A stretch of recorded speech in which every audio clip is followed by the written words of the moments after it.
días, Salvador. ¿Cómo estás? Guille, muy buenos días. Muy bien, gracias. Bien, ¿y ustedes? Pues muy bien también. Y como siempre en esta cita de este diálogo número 13, diálogo divino, pues esperando como cada vez que nos encontramos para hablar de todo esto, de la divina voluntad, importantísimo para nuestras vidas. Importante en esta nueva modalidad que tomamos de empezar a hablar desde el itinerario espiritual en el que Jesús va llevando a Luisa y que nos sirve muchísimo a nosotros, que Luisa, al dejarnos esto en herencia, pues es un camino que nos deja también a nosotros, importantísimo, ¿verdad?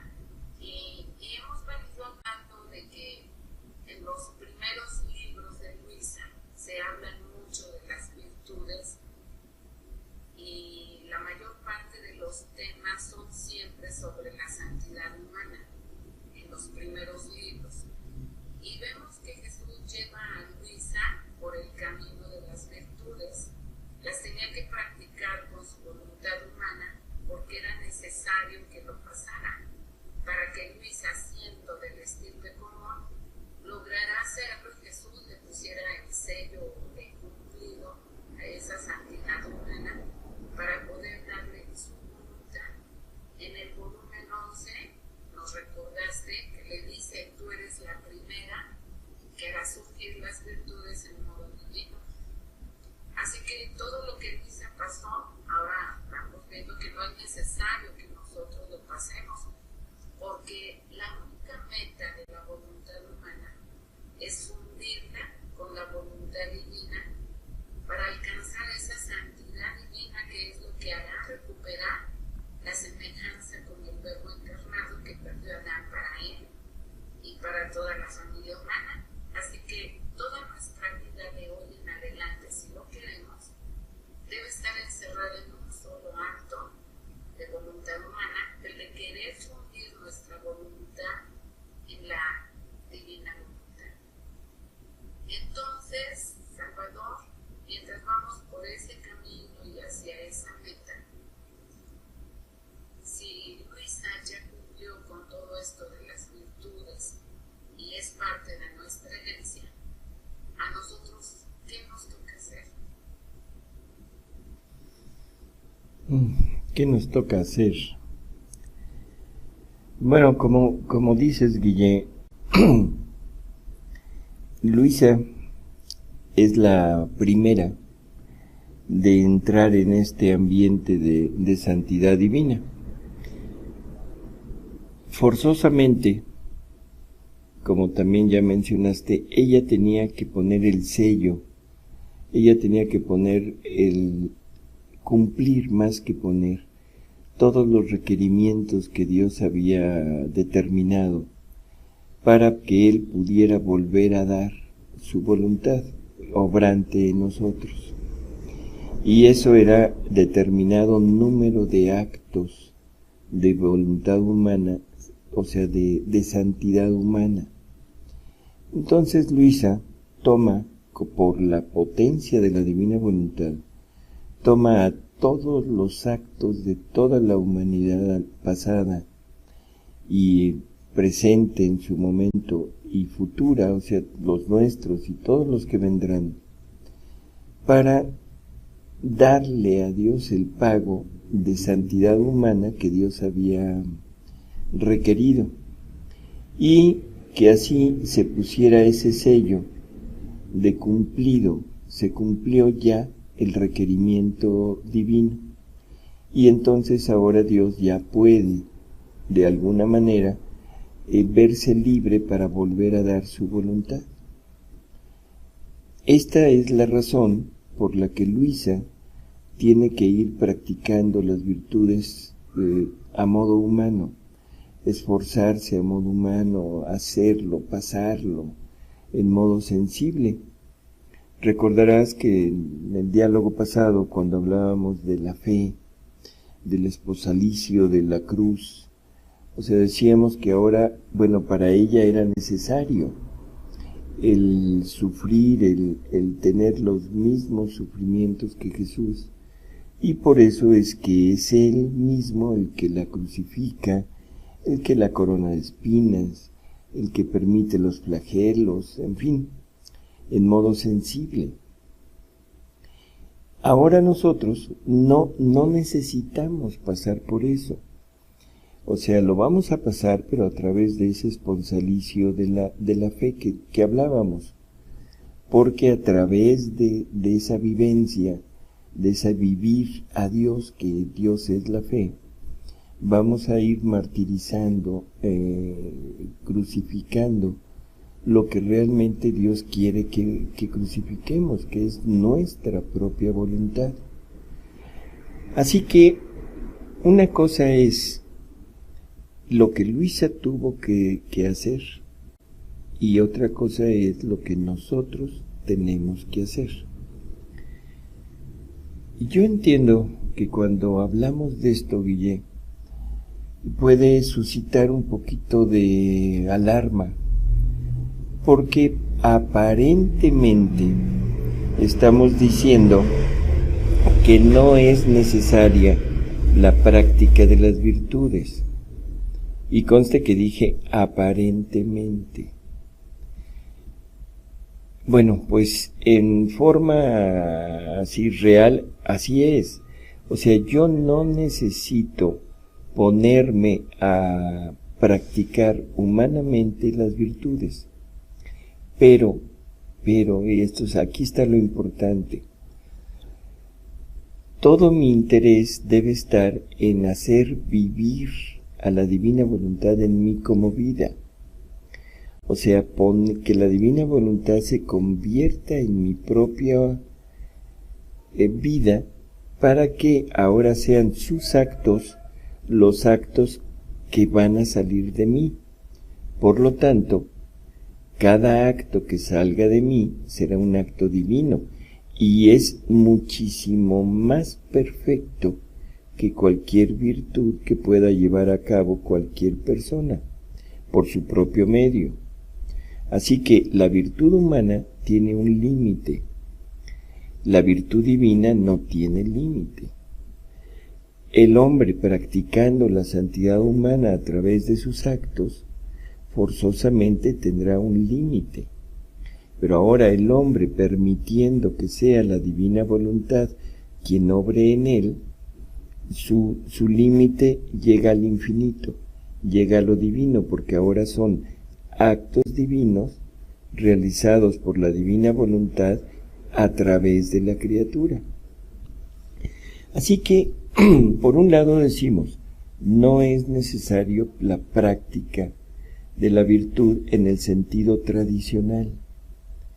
Pero, por otro lado, decimos que ahora las virtudes van a cobrar el modo divino, o sea, se van a transformar de virtud en atributo divino, en manifestación de un atributo divino en la criatura.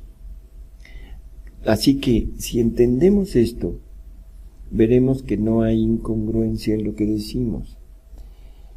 Es la criatura que viva en la divina voluntad será la perfección de las virtudes.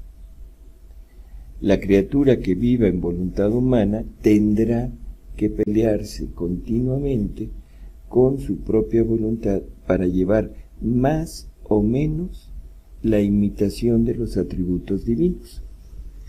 Así que hablar de las virtudes es necesario para entender la actitud que debemos tener. No se trata de inducir a la práctica forzada de estas actitudes, de esta santidad humana, o sea que eso es lo que se ha hecho hasta la actualidad. Lo que debemos ver es, si tenemos esta actitud, entonces podemos pensar que la divina voluntad en realidad está obrando en nosotros. Ahora, si no existe esta actitud en nosotros, tenemos que estar de acuerdo en que no puede ser la divina voluntad la que está actuando a través nuestro, sino que es nuestra propia voluntad.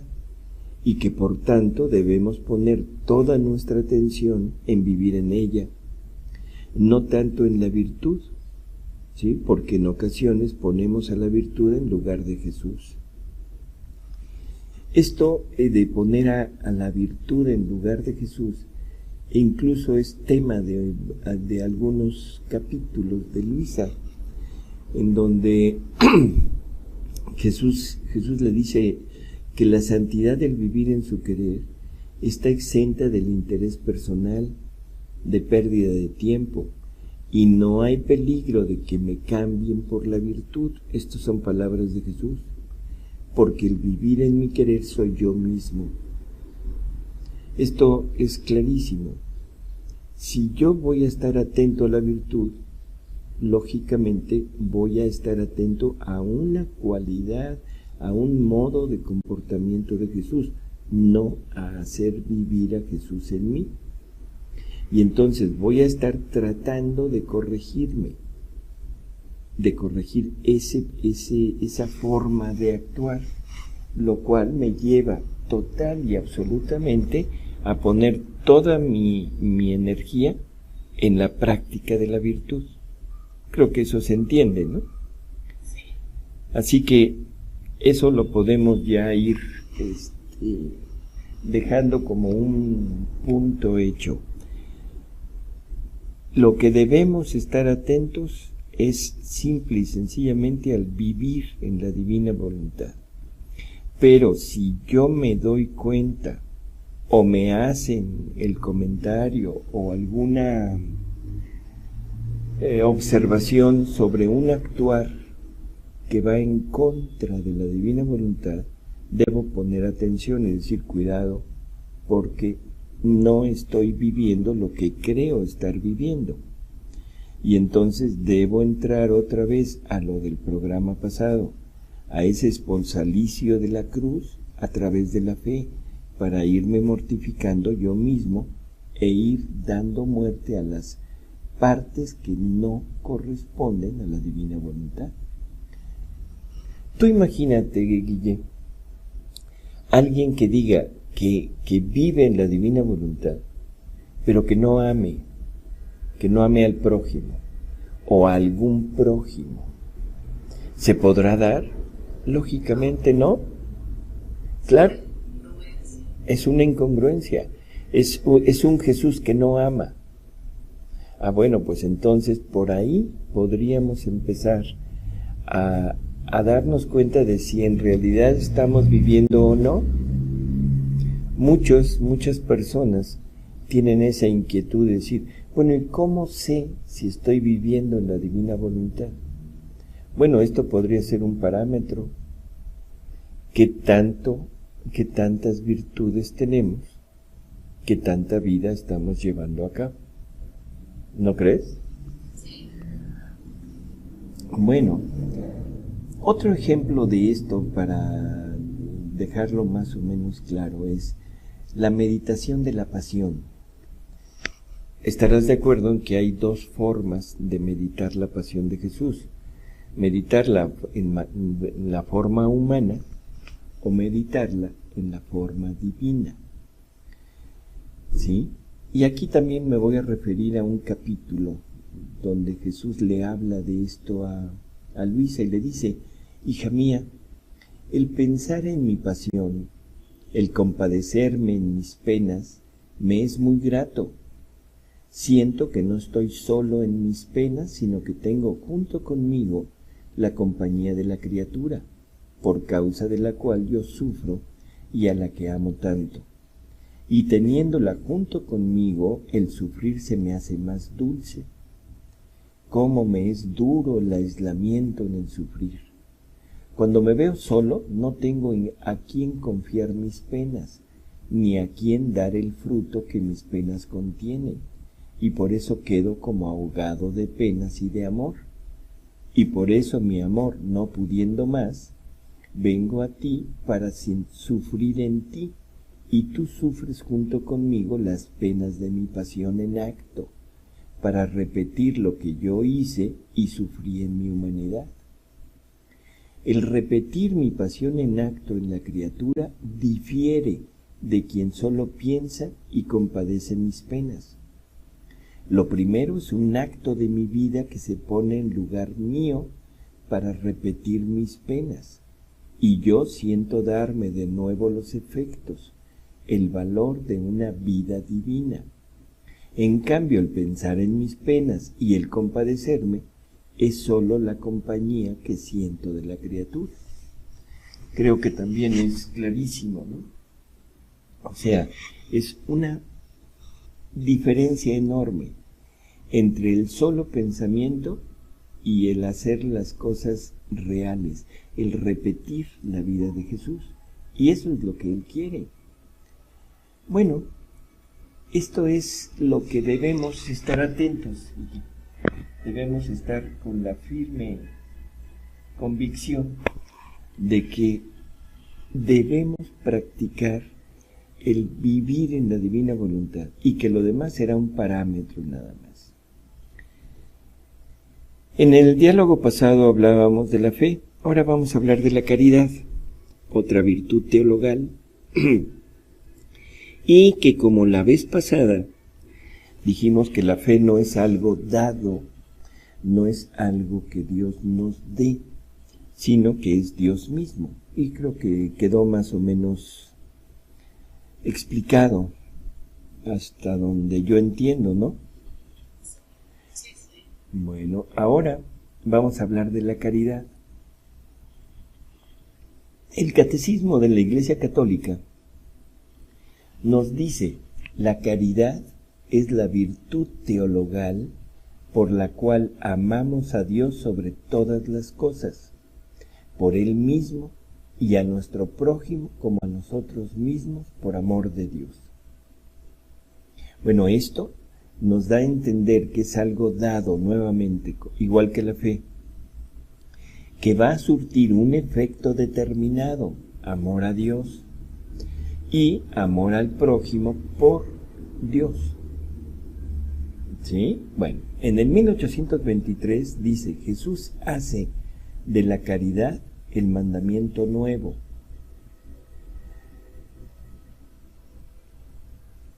Como quien dice, es algo que nosotros tenemos que decidir hacer, porque cuando se dice mandamiento, es algo que alguien manda y alguien obedece. Está separado, hay dos personas. ¿De acuerdo? Bueno, si vamos fijándonos, hasta ahorita son dos personas diferentes, una manda, una obedece, una da la caridad, la otra la toma y la pone en práctica de acuerdo a su voluntad. Y en términos muy generales, como que es separado. Sin embargo, después dice, amando a los suyos hasta el fin, manifiesta el amor del Padre que ha recibido, o sea, refiriéndose a Jesús. Amándose unos a otros, los discípulos imitan el amor de Jesús que reciben también en ellos. Y aquí ya tiene un poquito más de cercanía con lo que Jesús nos va a expresar en Luisa. Porque ahora el Catecismo nos dice que la caridad en Jesús es el manifestar el amor del Padre que Él ha recibido. Y que nosotros, amándonos unos a otros, imitamos a Jesús, o sea, en ese amar, dando el amor que hemos recibido de Él. ¿Sí? Entonces, ya no habla de una virtud, sino del mismo amor del Padre en Jesús, de Él en los apóstoles y en nosotros. O sea, ya recordemos, el amor es Dios. Entonces ya vamos entendiendo un poquito mejor que no es algo dado nada más, sino que es de Dios mismo que se dona a la criatura. En Luisa hay un capítulo que es importantísimo leer en el volumen 2. O sea, es el marzo 13 de 1899. Jesús le dice a Luisa, la caridad no es otra cosa que un desahogo del ser divino. Y este desahogo lo he difundido sobre todo lo creado. Fíjate qué cosas tan curiosas. Un desahogo del ser divino, Guille, ¿a qué te suena? O sea, ¿qué idea te da? Pues como un descanso que Dios quiere encontrar en su creación. Un buen descanso. La palabra desahogo, bueno, podría ser descanso, pero es un dar salida a. Sí, sí. Y eso, bueno, al dar salida a una olla a presión es disminuir la presión. Por ahí podríamos poner el descanso. Pero es un dar salida. ¿Y a qué va a dar salida? ¿A un atributo? No, a su ser. A su ser. Y algo que es fundamental para entender. Dice, y este desahogo lo he difundido sobre todo lo creado.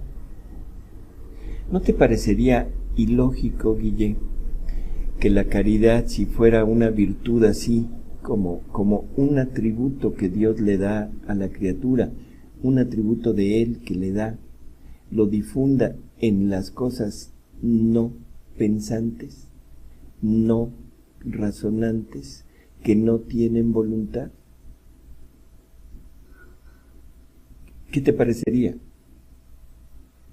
Sí, pues Absurdo. ¿cómo podrá ser? No muy congruente No muy congruente, justamente. con Dios, porque Dios las cosas que hace las hace con una finalidad. Sí, no hace cosas inútiles. Así es. Y si la finalidad de dar un atributo es que la persona o la cosa a la que se la da use de ese atributo, sería ilógico pensar que le dé un atributo de él a algo que no tiene voluntad para poderlo usar. Y que no va a corresponder. Y que no va a corresponder, exactamente. Entonces aquí tenemos una definición que tendríamos que pasarnos algún tiempo en desmenuzarla, pero creo que se puede decir rápidamente. La caridad no es otra cosa que un desahogo del ser divino, o sea, es todo el ser divino que se da, no un atributo. Y es un desahogo que se pone, que se difunde sobre todo lo creado, no importa que sea, no importa si es naturaleza física, o sea, vegetal, naturaleza física animal, naturaleza físico-espiritual, que es el hombre, o naturaleza espiritual, que sería el ángel, sino es sobre todo lo creado, ¿sí? De modo que todo lo creado habla del amor que le tengo al hombre, y todo lo creado le enseña el modo como debe amarme. Entonces, recordemos a San Pablo, ¿te acuerdas? En la carta a los Romanos, donde dice que no tenemos disculpa por no haber conocido a Dios, porque todos sus atributos se manifiestan en las cosas creadas. O sea, y si entendemos que el amor, o sea, el amor, este amor de Dios, esta caridad, es el darse, o sea, el desahogo del ser divino, entonces sí puedo entender que esté en toda la creación, porque Dios quiere rodearme de Él, quiere que yo viva siempre rodeado de Él. Entonces yo puedo encontrar en las cosas creadas la fecundidad de Dios, la inmensidad de Dios, la potencia de Dios, el canto de Dios, o sea, sí, y esto lo puedo ver a través de las cosas creadas. Así que esto es caridad, Guille. Caridad es el amor divino, que el amor divino se expresa dándose. Bueno, si ya entendí esto, si ya entendí que la caridad es Dios mismo que se comunica, bueno, ¿cómo lo voy a practicar, Guille? ¿Cómo te imaginas que podríamos practicar la caridad, la verdadera caridad, a modo divino? Bueno, conociendo y viviéndolo. Conociendo y viviéndolo, exacto. Y Jesús nos dice, amaos los unos a los otros, como yo los he amado. ¿Cómo nos amó Jesús? Dándonos. Y dándose. Pues dándose y dándonos. ¿Qué nos dio? Lo que recibió. O sea, su humanidad, que es un perfecto hombre, recibe de Dios su ser divino. ¿De acuerdo? La unión hipostática, el Verbo eterno conviviendo indisolublemente con la humanidad. Sí. Y esta humanidad dándole el paso y dándole el acto de toda su vida a esa divinidad. Esa es la forma de corresponder. Por lo tanto, todo lo que Jesús hizo fue un comunicarnos lo que había recibido y nos empieza a comunicar todo lo que posee como ser divino. Su humanidad sola no hubiera podido redimirnos. Tenía que hacerlo en el ámbito de la divinidad, a través de la divina voluntad obrante en él.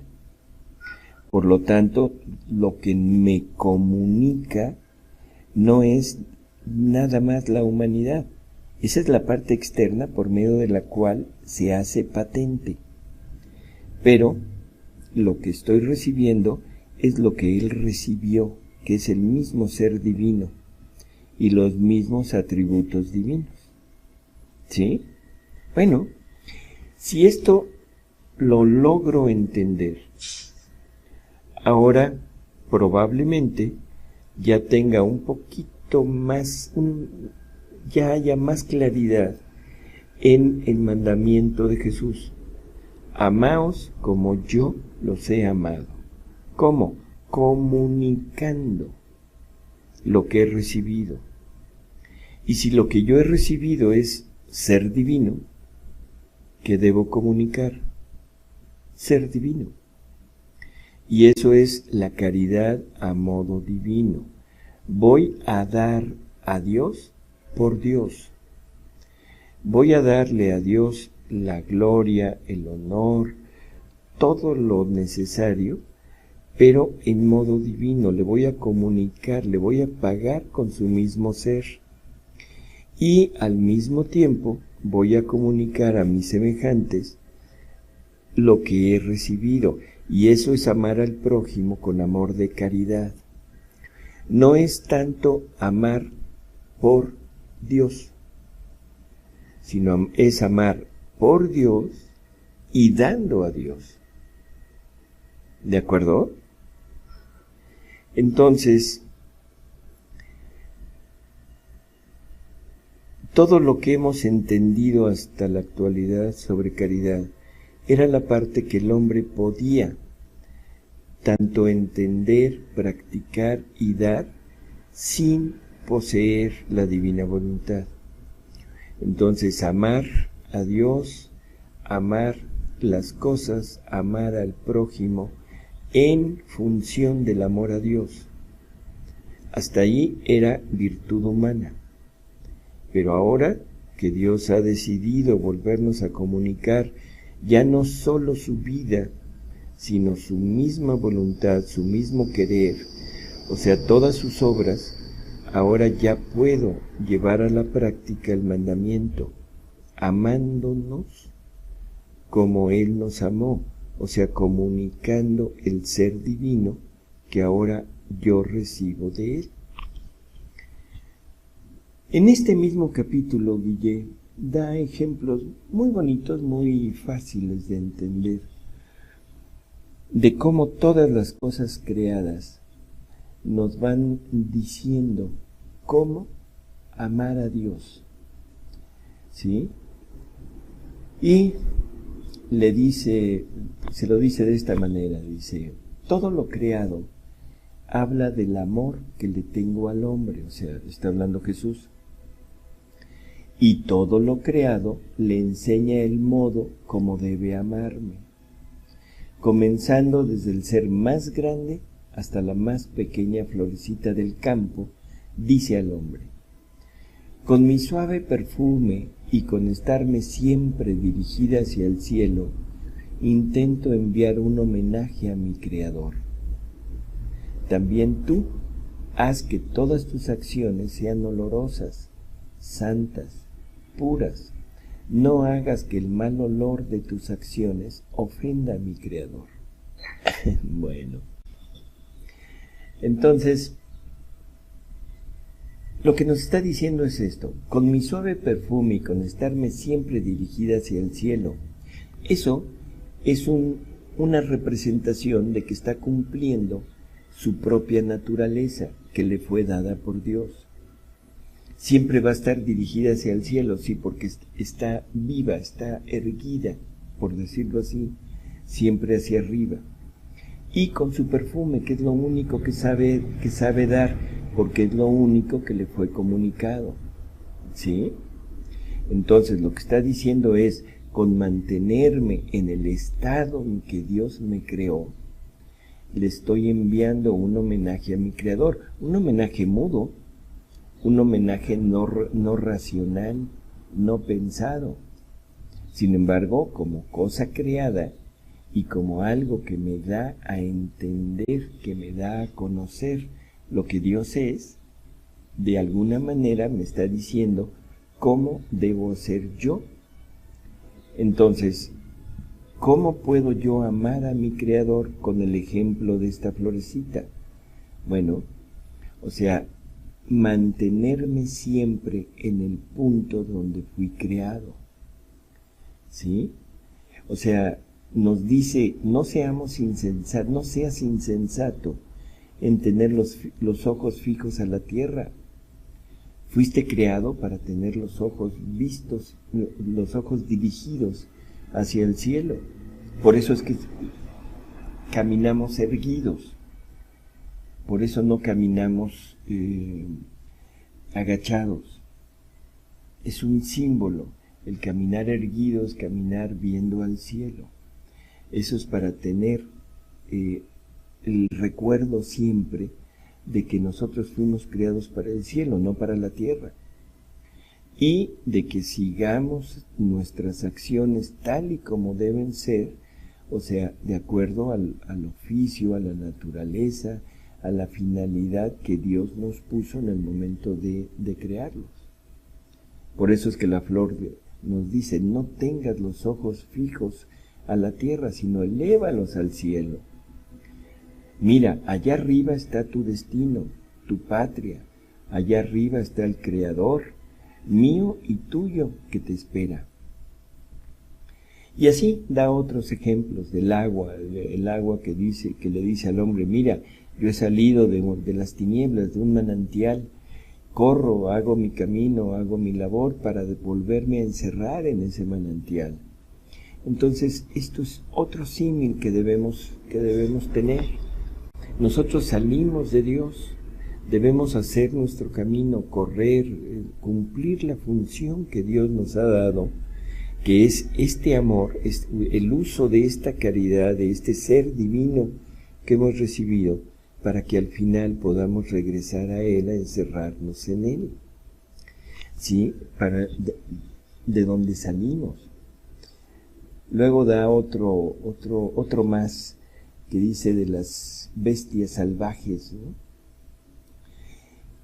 Y lo dice así, dice, mira, oh hombre, cómo debe ser selvático para todo lo que no es Dios. Dice, cuando nosotros, o sea, las bestias, vemos que alguien se acerca, con nuestros rugidos ponemos tanto espanto que ninguno se atreve a acercarse más a perturbar nuestra soledad. También tú, cuando el hedor de las cosas terrenas, o sea, tus pasiones violentas, estén por enfangarte y hacerte caer en el precipicio de las culpas, con los rugidos de tu oración y con retirarte de las ocasiones en las cuales te encuentras, estarás a salvo de cualquier peligro.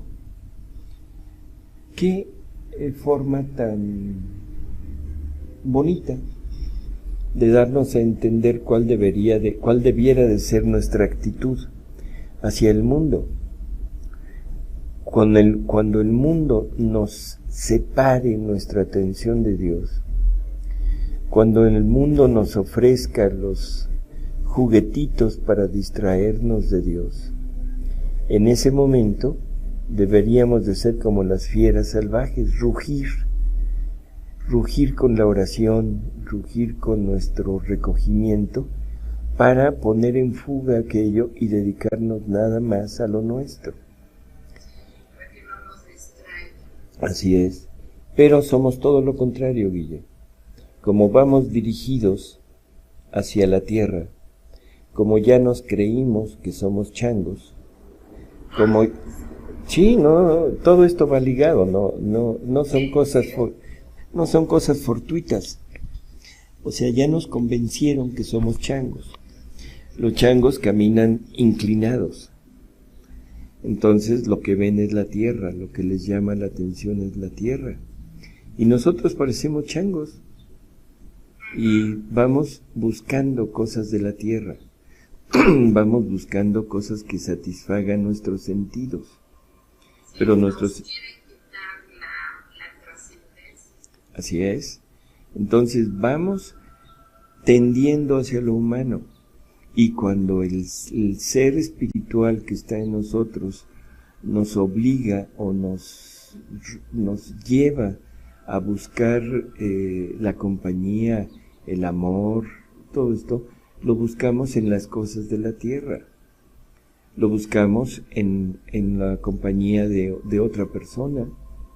Ya puede ser de un amigo, de un novio, de una novia, de un esposo, de un amante, en fin. ¿De acuerdo? Nos vamos conformando con eso. Entonces, ese es el problema.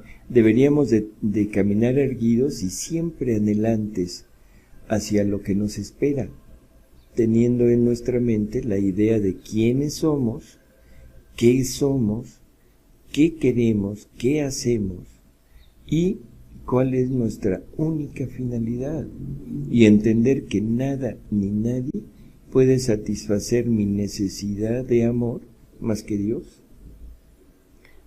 Y entonces podré encontrar perfectamente una compañía aquí en la tierra, pero que me simbolice el amor de Dios. Entonces podré amar a mi prójimo en función de Dios y dando a Dios, cuando encuentre a Dios en mi prójimo. Yo no creo que hubiera, por ejemplo, por decirlo ya en forma práctica, un divorcio si yo encuentro en mi esposa a Dios, una manifestación de Dios, y mi esposa encuentra en mí una manifestación de Dios. Entonces se acabaron los divorcios. Ya no habría machismo, ya no habría nadie que querría sojuzgar a nadie, nadie querría engañar a nadie. ¿Sí? Así es. Cuando la caridad fuera completa, viendo a Dios en todo y para llevarle a Dios todo. Bueno, entonces creo que estos puntos hay que tenerlos en mente. Y hay que tener en mente lo que Dios quiere. O sea, lo que Dios quiere es amar a Dios y al prójimo por amor de Él, pero con el amor de Él. En otro capítulo también del volumen 2, Guille, Jesús le hace una demostración de lo que él quiere, aunque sin decírselo todavía, claro, estamos en el volumen 2 apenas, ¿no? Entonces le dice: hija mía, esta mañana quiero uniformarte toda a mí. Quiero que pienses con mi misma mente, que mires con mis mismos ojos, que escuches con mis mismos oídos, que hables con mi misma lengua, que obres con mis mismas manos, que camines con mis mismos pies y que ames con mi mismo corazón. Después de esto, Jesús unía sus sentidos mencionados arriba con los míos y veía que me daba su misma forma. No solo eso, sino me daba la gracia de usarlos como lo hizo él mismo. Esto es fundamental. ¿De qué me sirve tener algo de Dios si no sé cómo lo usa Dios? ¿De qué me sirve tener el amor divino, o sea, tener el ser divino, si no sé que amar a modo divino es entregar ser divino? Me volvería un egoísta divino, ¿sí? Todo para mí. Entonces, si tengo presente esto, Guille, es lo que decíamos al principio. Nos podemos dar cuenta, hablando de las virtudes, de en dónde estamos fallando, ¿sí? Entonces, debemos entender que si yo me doy cuenta de que soy egoísta, me debo entender que si yo me doy cuenta de que hablo mal del prójimo, de que trato de sobresalir sobre el prójimo, de que trato de que nada más estoy viendo lo que hacen para criticar, bien, para juzgar, exacto. Entonces, es fundamental para entender que no vivo en la divina voluntad. ¿Sí? Y Jesús nos va dando normas, o sea, a través de los escritos nos va dando normas de cómo ir actuando, bueno, cómo debería de actuar Luisa, y ahora nos da un semáforo para decirnos a nosotros: cuidado, ese modo de actuar no es el mío. Por ejemplo, Luisa le menciona en alguna ocasión que ella teme mucho de ella porque se siente mala, se siente que no es buena para todo lo que Jesús quiere de ella, y que a lo que más le teme es a la lengua. Es curioso, eso es lo que pecamos casi la mayoría, pecado de lengua, ¿sí? Porque somos muy dados a hablar. Sí.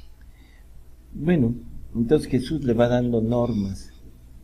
Entre una de ellas dice: el medio más seguro para ser recto con el prójimo es no mirar en absoluto lo que hacen, porque mirar, pensar y juzgar es lo mismo.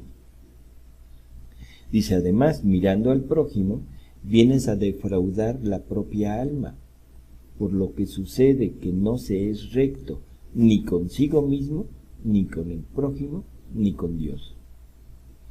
Bueno, aquí ya tenemos un parámetro para saber si estamos o no viviendo en esta divina voluntad.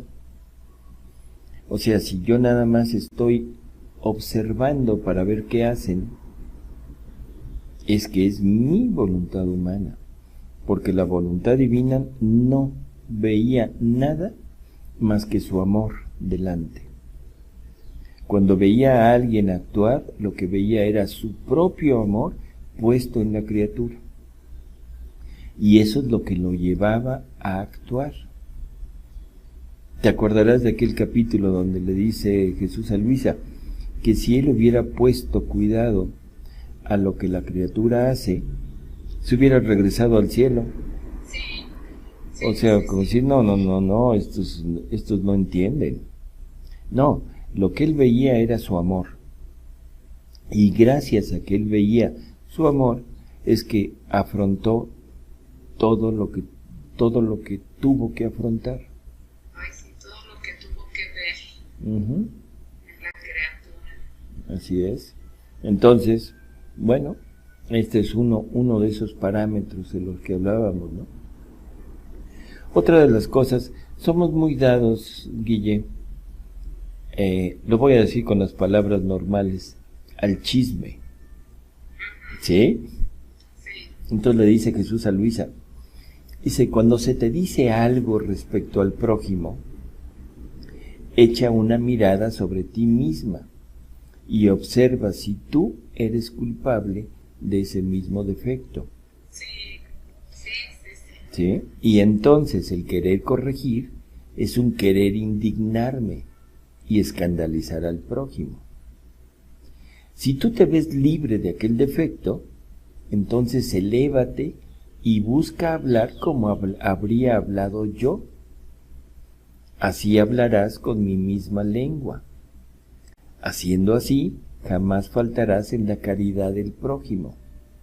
Es más, con tus palabras harás bien a ti, al prójimo, y a mí me darás honor y gloria. Bueno, son pequeños puntos que vamos teniendo ya como referencia, ¿no? Como un punto de partida hacia esa amabilidad divina que buscamos Uh-huh. desde desde nuestra realidad, porque pues quién puede decir que no tenemos defectos. Así es. Pero somos muy dados a ocultar lo nuestro. Sí, como bien lo decía Jesús desde el Evangelio, les decía, ustedes miran la paja en el ojo ajeno cuando no se dan cuenta la vida que tienen ustedes. Uh-huh. Así es. Bueno, sigue Jesús y le dice, ¿me es tan querida la caridad? Claro que le es querida, es su propio ser. ¿Sí? Dice que tú no puedes comprenderlo. La caridad es simple, como mi ser, que si bien es inmenso, es también simplísimo, tanto que no hay parte en la cual no penetre.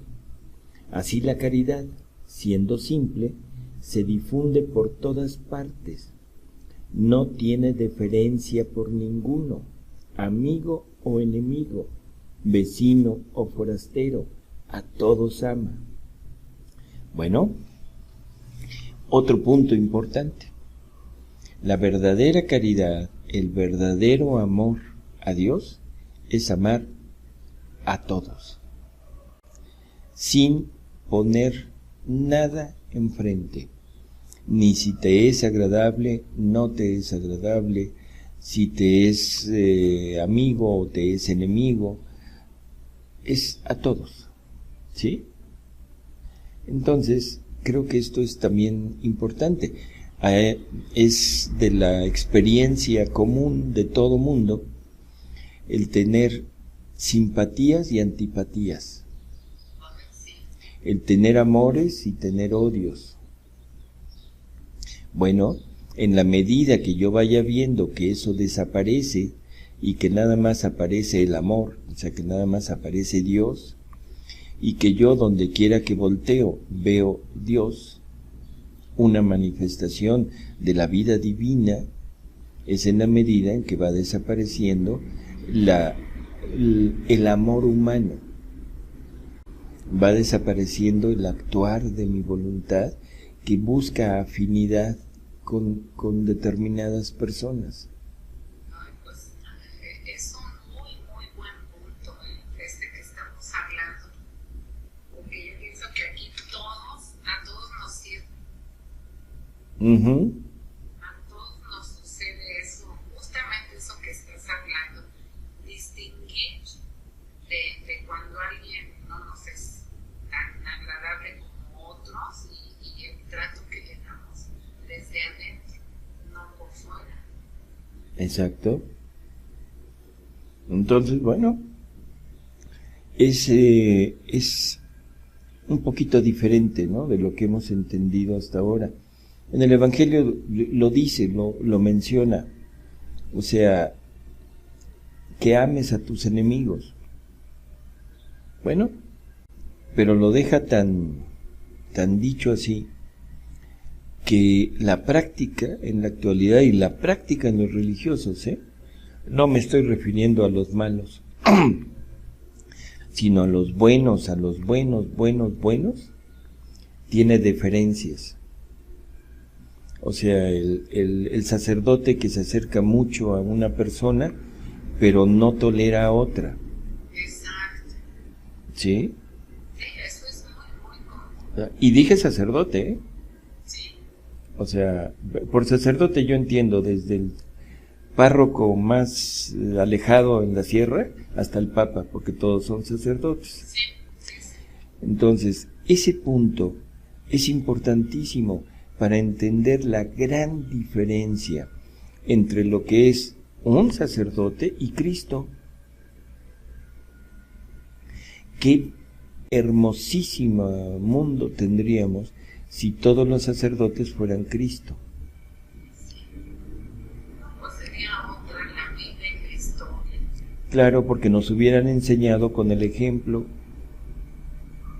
y nosotros aprenderíamos con el ejemplo y tendríamos siempre en nuestra mente lo que hemos vivido.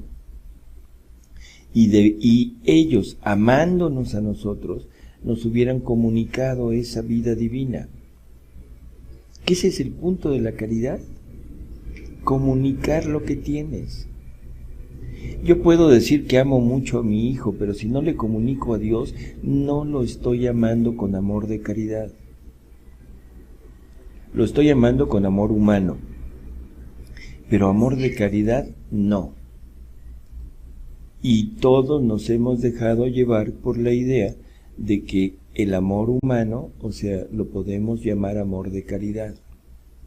Y siempre digo, es que yo amo a mi hijo, pero lo amo por Dios. Bueno, ¿qué tanto Dios le has comunicado? Bueno, es que pues, no conviene hablar de esto, o no lo quiero presionar, o no. ¿Qué tanto le permites que haga que esté en contra de Dios? ¿Lo estás amando con amor de caridad? Por supuesto que no. Bueno, y así seguimos más o menos en este camino, ¿no?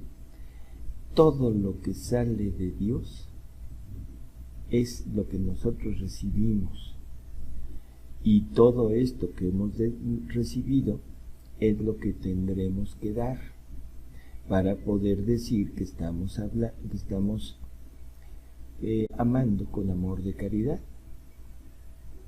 Y aquí pues nos recuerdas aquella pregunta que le hace Luis a Jesús: ¿qué es vivir en la divina voluntad? Y él le responde con 4 palabras: vivir en la divina voluntad es dar Dios a Dios. Todo lo que acabas de decir como que se resume en esto. Así es. O sea, darle lo que Él te comunica.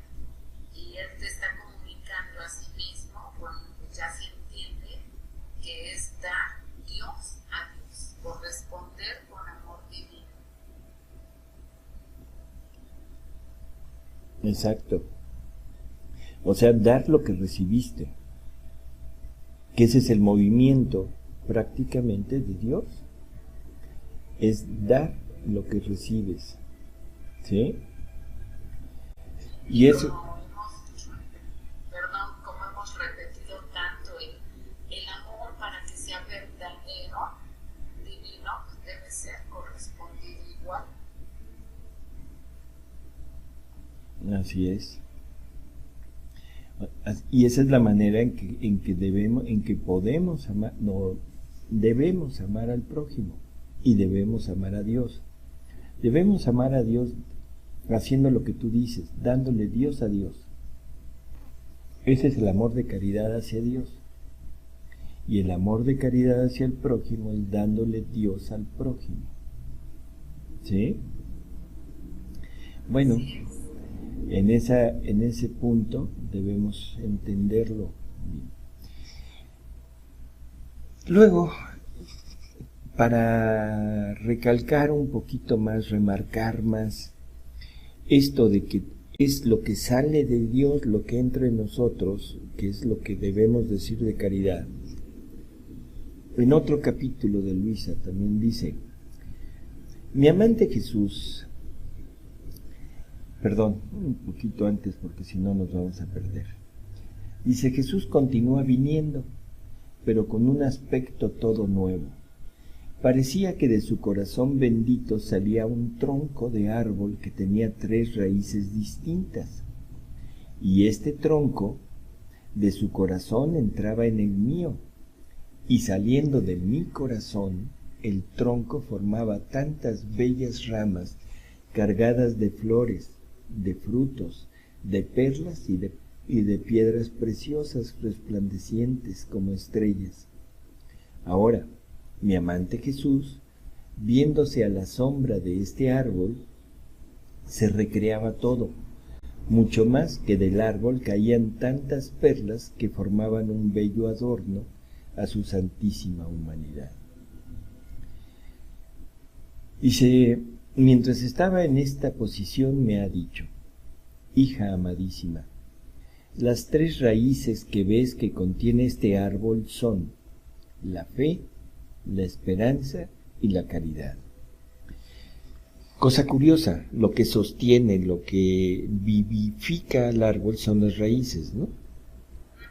Bueno, esas raíces él las pone en estas 3 virtudes teologales: fe, esperanza y caridad, que ahora sabemos que la fe es Dios, que la caridad, como lo hemos estado viendo hasta ahorita, no sé si haya quedado claro, es el ser divino, o sea, es Dios.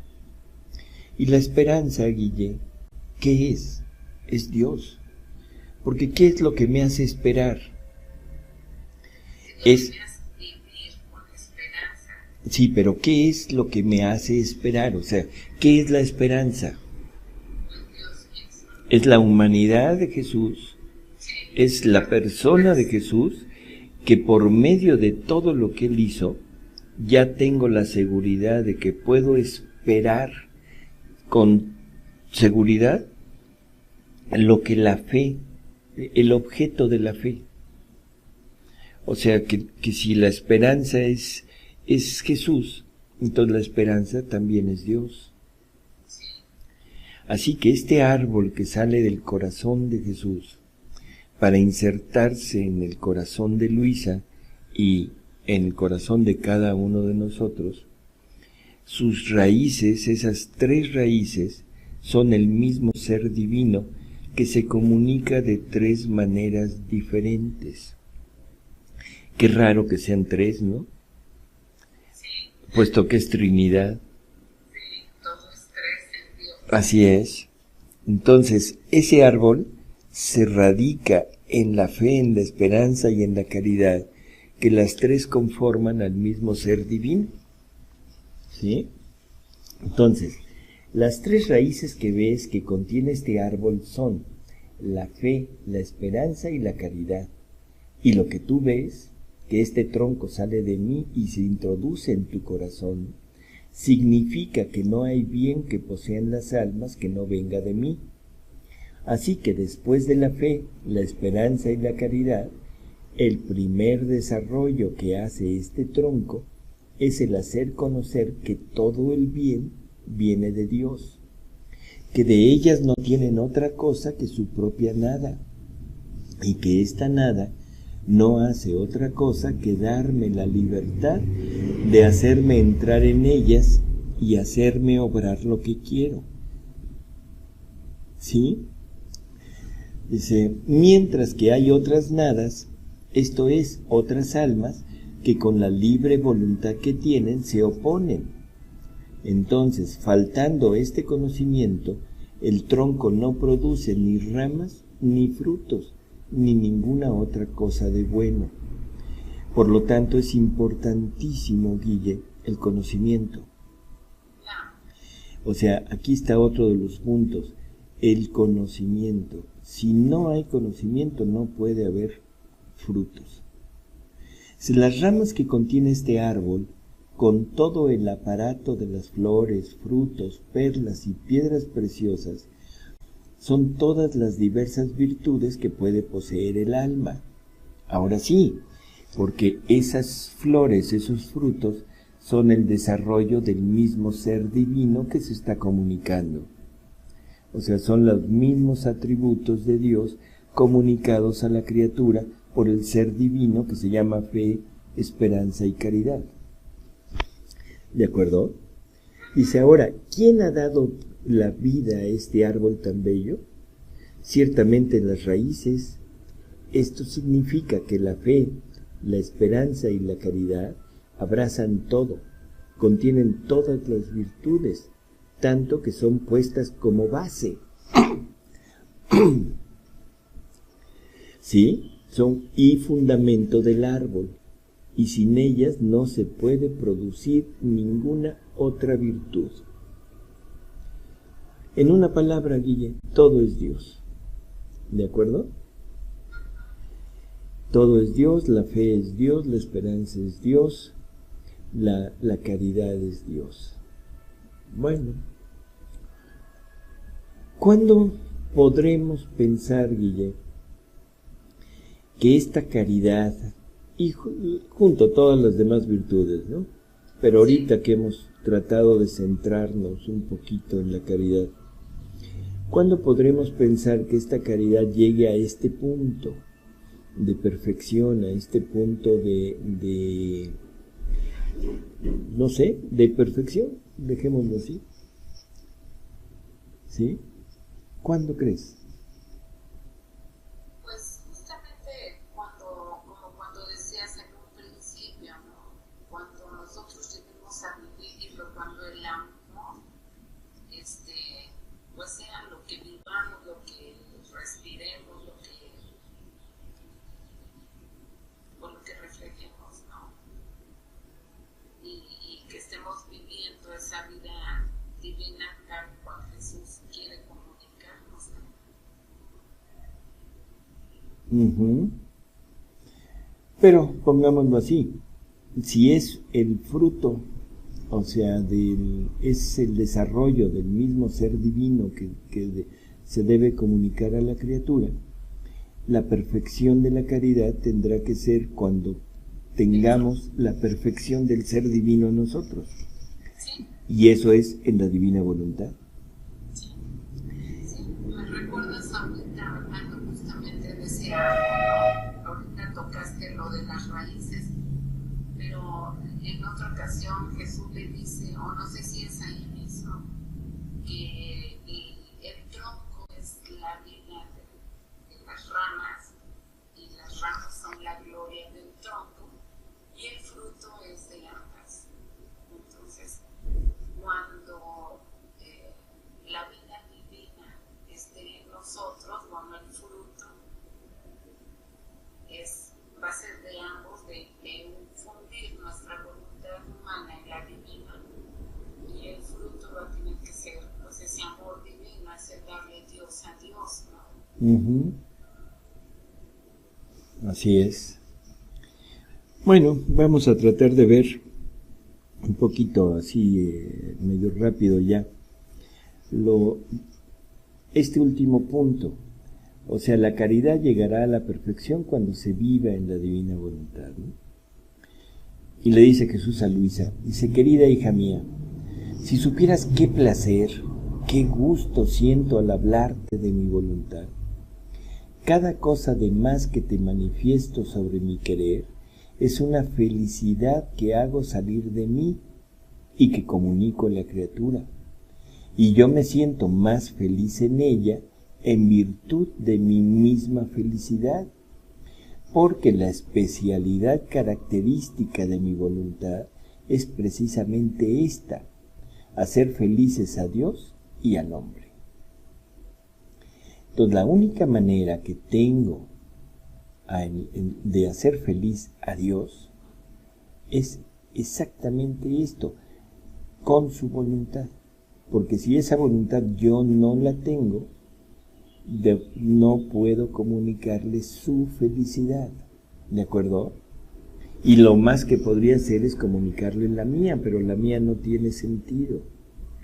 Dice, por eso, para hacerme feliz en mis obras, quiero hablarte de la nobleza de mi voluntad y hasta dónde puede llegar el alma y qué debe encerrar si da entrada en su alma a mi voluntad.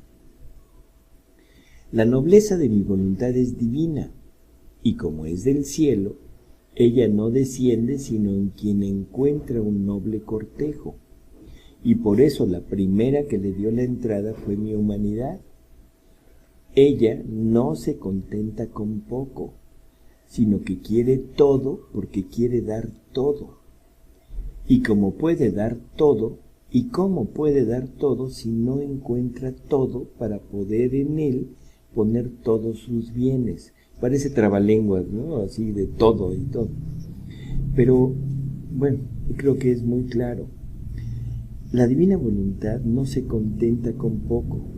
Se quiere dar completa, quiere dar todo el ser divino. Pero para eso necesita, encontrar en el alma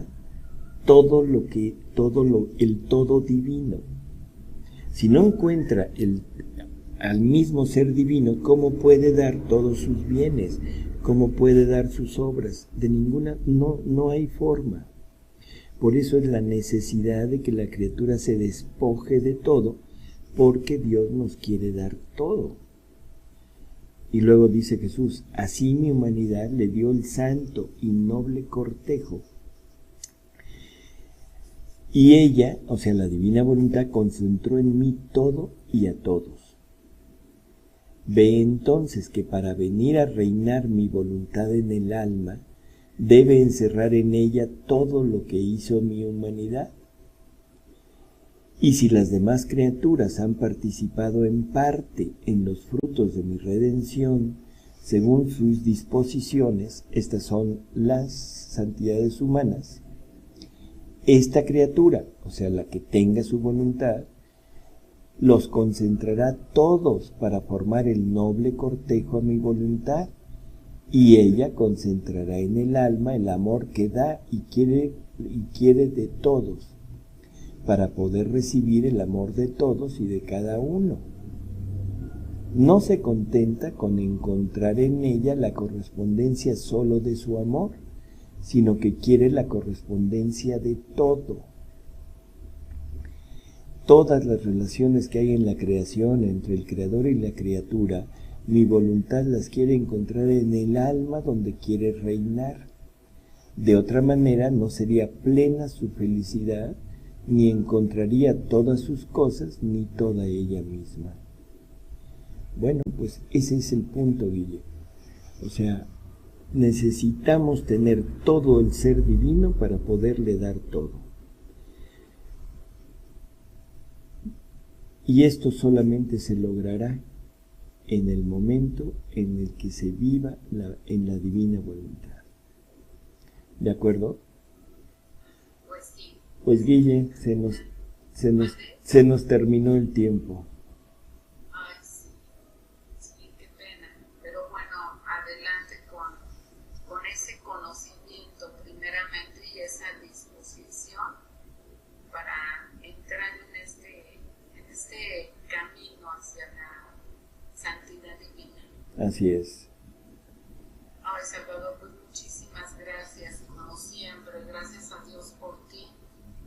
Y bueno, esperamos que todas estas palabras nos lleguen de veras para ponerlo en práctica, hacerlo vida.